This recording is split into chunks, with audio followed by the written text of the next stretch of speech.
truck drivers, what's a creepy story you've got from the middle of nowhere? Not sure if this story is creepy, but it's definitely scary. My father was a truck driver in East Africa in the 80s and early 90s. During the years leading up to the Rwandan genocide, my father was passing through Rwanda. He reached a checkpoint and was forcibly removed from his truck at gunpoint. Apparently he looked like he belonged to the Tutsi tribe, and they put him in a cage with other Tutsi prisoners. He tried communicating that he isn't Rwandan, but no one spoke the same language as him. Every night they would take about 5 people from the cage and slaughter them in front of him. After the 3rd night, he saw a man that spoke a little bit of Swahili, which my dad spoke, and told him that he's not Rwandan, and showed him his ID. Somehow that guy got him out, and he was handed the keys to his truck, and was on his way. I was driving through eastern Washington on some state roads. There were no rest stops or cities, but I had done the route enough to know there were these massive dirt areas every /40 miles, where you could park safely away from the road. I decided to call it a night, and closed my blinds, and laid down to watch something on my phone. After roughly an hour I hear someone try to open the driver's side door. I haven't heard any vehicles on the road the whole time I'm parked, but I get up to peek out the curtains. As I'm looking out into the blackness of the driver's side window I hear them try the passenger side door. I peek down from the top of the curtain, but can't see anything, so I start the truck and kick on the lights. I'm fairly freaked out at this point, so I'm still not opening the curtains, but peeking through gaps. Nothing. Nobody is standing near either of my doors, or parked within sightline. I take a deep breath and close the sleeper curtains too, because for some reason that's going to make things better, right? After laying back down and convincing myself that something blew against the truck and it only sounded like the doors, it was fairly windy outside and a lot of flat ground, I hear what sounds like someone trying to pry open the vents on the sleeper. The door handles start clicking again, and the truck starts shifting like someone is climbing on it. I hit the little alarm button in the sleeper hoping to spook them off, but it does nothing but add to the noise of door handles, fingers tapping on windows and chassis, and the hiss of air coming out of the suspension. Then suddenly it stops. A few moments where I can only hear myself breathing and my heart pounding, before I hear another truck approach, and then drive by. I spent the next few hours waiting for whatever it was to come back, but it never did.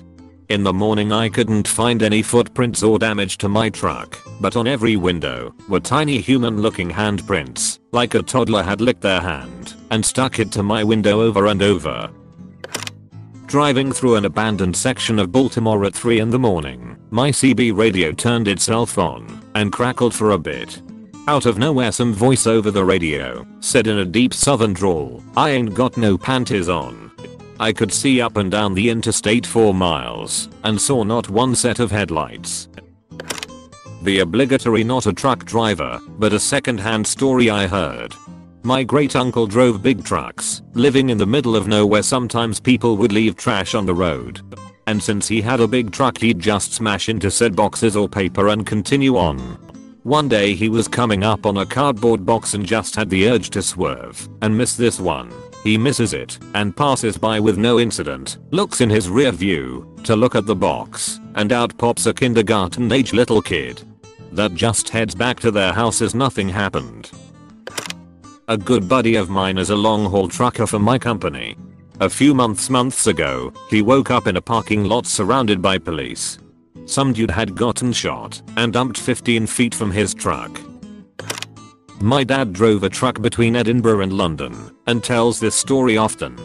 He was driving down the motorway and looked to his right, saw a woman with a "mistrunchable bun," as he describes it, staring at him with a terrified expression from a car next to him.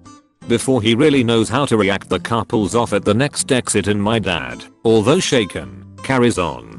About half an hour later a different car with a different driver pulls alongside my dad, with the same woman in the passenger seat, with the same expression on her face.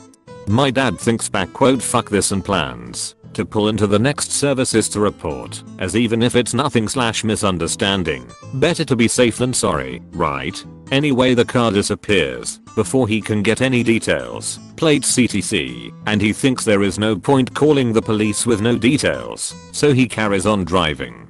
Literally about 4 hours later, almost in London, yet another car pulls alongside him with the same woman, same mistrunchable hair, same terrified expression, except this time she appears to be screaming at my dad through the window, so my dad pulls over into a lobby and calls the police.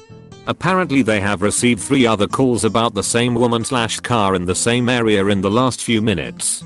It is unfortunately anticlimactic as he never heard anything more about it, but he didn't see her again, and although he kept an eye on the news, didn't see anything about it. Hopefully it's just a giant coincidence. Who knows? Literally reposting my comment from another thread just like this. I work for a railroad. Not necessarily remote, but sometimes it's just a conductor and engineer cruising along ±10 miles per hour on very isolated, fairly wooded track. I've heard a few older guys mention something about a family, or a man with a suitcase, something along those lines, don't really remember, walking down the track with no concerns. Constant blowing of the horn, flashing of the lights, etc, just kept walking down the track. Then disappearing. Near Weatherly, Pennsylvania. I also experienced a pretty intense trip myself one night coming home from New Jersey. Saw my first dead body laying along the rail, which in itself was kinda interesting. Then the only other part of my trip, where we were required to run at a slow speed, I heard the craziest blood-curdling scream I have ever heard in my entire life. One of the nights I will probably remember until I retire. I've seen some rather screwed up stuff over the years. From bad wrecks, drug addicts, panhandlers and more. There used to be a small rest area in North Dakota on US 52 at the intersection of ND 30 near Sikeston. I came out of the building after using the facilities and got ready to leave. As I was starting to pull out, a guy opened his car door. The angle was just right to see that he was buck naked. Then he gets out of his car and starts walking around his car. I'm not sure if he was a druggie or just thought this is a good way to pick up a truck driver I've never met before.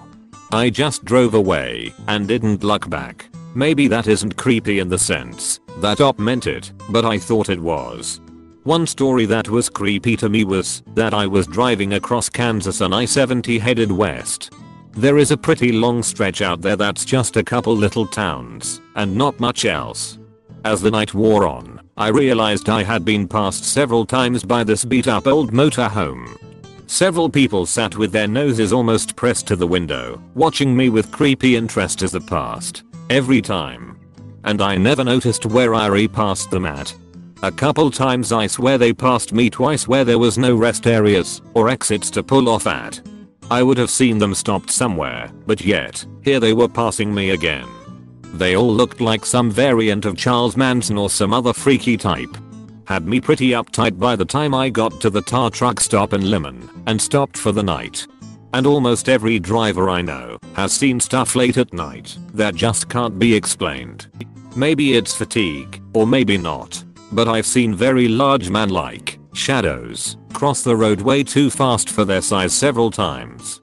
I ain't saying it's a Bigfoot. Never got a clear view. Was always out at the end of the headlights where I couldn't be entirely sure I even seen anything.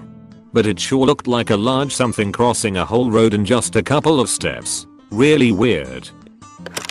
FedEx contractor. I'm in one of those big box trucks. Anyways, I finished a long delivery day, and I swear to whatever fucking gods you believe in that I was hearing voices in my cab. It wasn't the radio, it wasn't my tinnitus, it wasn't my subconscious. I was hearing whispered voices in my right ear that were coming from the passenger seat. The voices continued even after I had gotten back to my hub, clocked out, and hopped in my own car to go home. They only stopped when I left the parking lot. It only happened that night. I still have no fucking idea what the hell it was, because I had ruled everything else out.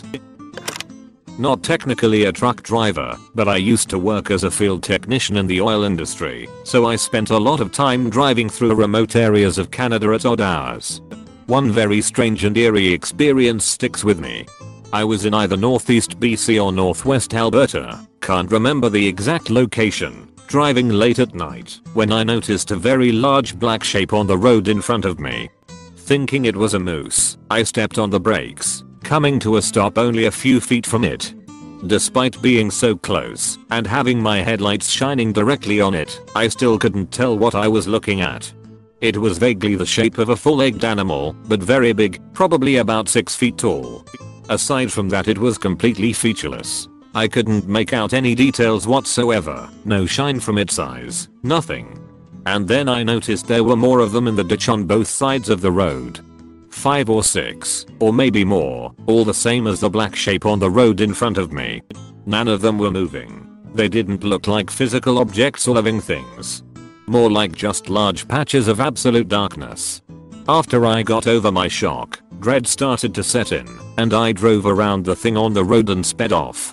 I don't really believe this was a paranormal experience. I had been driving for 8+ hours through the middle of the night, and I was exhausted. Most likely, it was a hallucination caused by lack of sleep and spending too long staring straight ahead into the dark. But it was still a very unsettling experience. Not a trucker, but I had a college teammate from Miami tell a story that he swears on to this day. He and his girlfriend were making the drive to Naples late night on a 2-lane road through the Everglades and had been in a line of cars behind an 18-wheeler for multiple miles. She fell asleep and he was surfing for something to listen to on the radio. Only one station came in clearly enough to be tolerable, so he gave it a listen. The DJ came on and said something along the lines of "The stars are extra bright in the Everglades tonight. If you're driving through there, pull off and take a look." He said he normally wouldn't even think of it, but for some reason felt compelled to that night. He woke up his girlfriend. She was annoyed and didn't want to, but he convinced her it would be worth it. They stopped and just took in the stars for 5 to 10 minutes. He said it was the most amazing sky he's ever seen. They get back on the road and drive another few minutes and come across a massive accident. The truck they were following had jackknifed and took out a handful of vehicles that were following. He said there are multiple fatalities, but I've never been able to find a new story about it to confirm. Probably would have been in 2005ish. They most likely would have been involved, if not for that random DJ on the only radio station to come in that night. Thanks for watching. Don't forget to consider the idea to maybe think about potentially subscribing. Peace.